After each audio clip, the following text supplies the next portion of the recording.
শুভ সন্ধ্যা বন্ধুরা। তো আমি যে পাঁপড়গুলা দিয়েছিলাম, চালের পাঁপড়গুলা, তো এই যে এরকম হয়েছে। অন্যগুলো পাঁপড় আছে যে বয়ামের মধ্যে ঢুকা গেছে, আমি সবগুলাই শুকায় এরকম হয়েছে। তো আমি এখন বানাচ্ছি।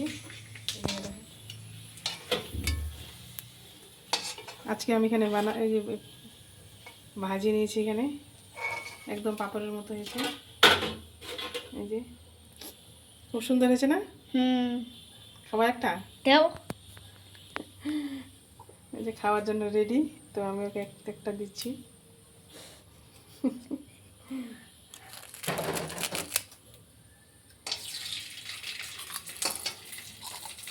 কেমন লাগছে খেতে বল? টেস্টি, পাঁপড়ের মতো।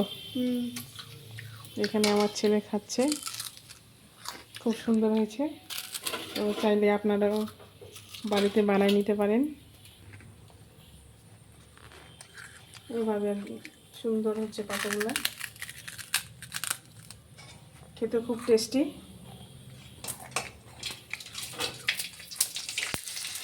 Good night.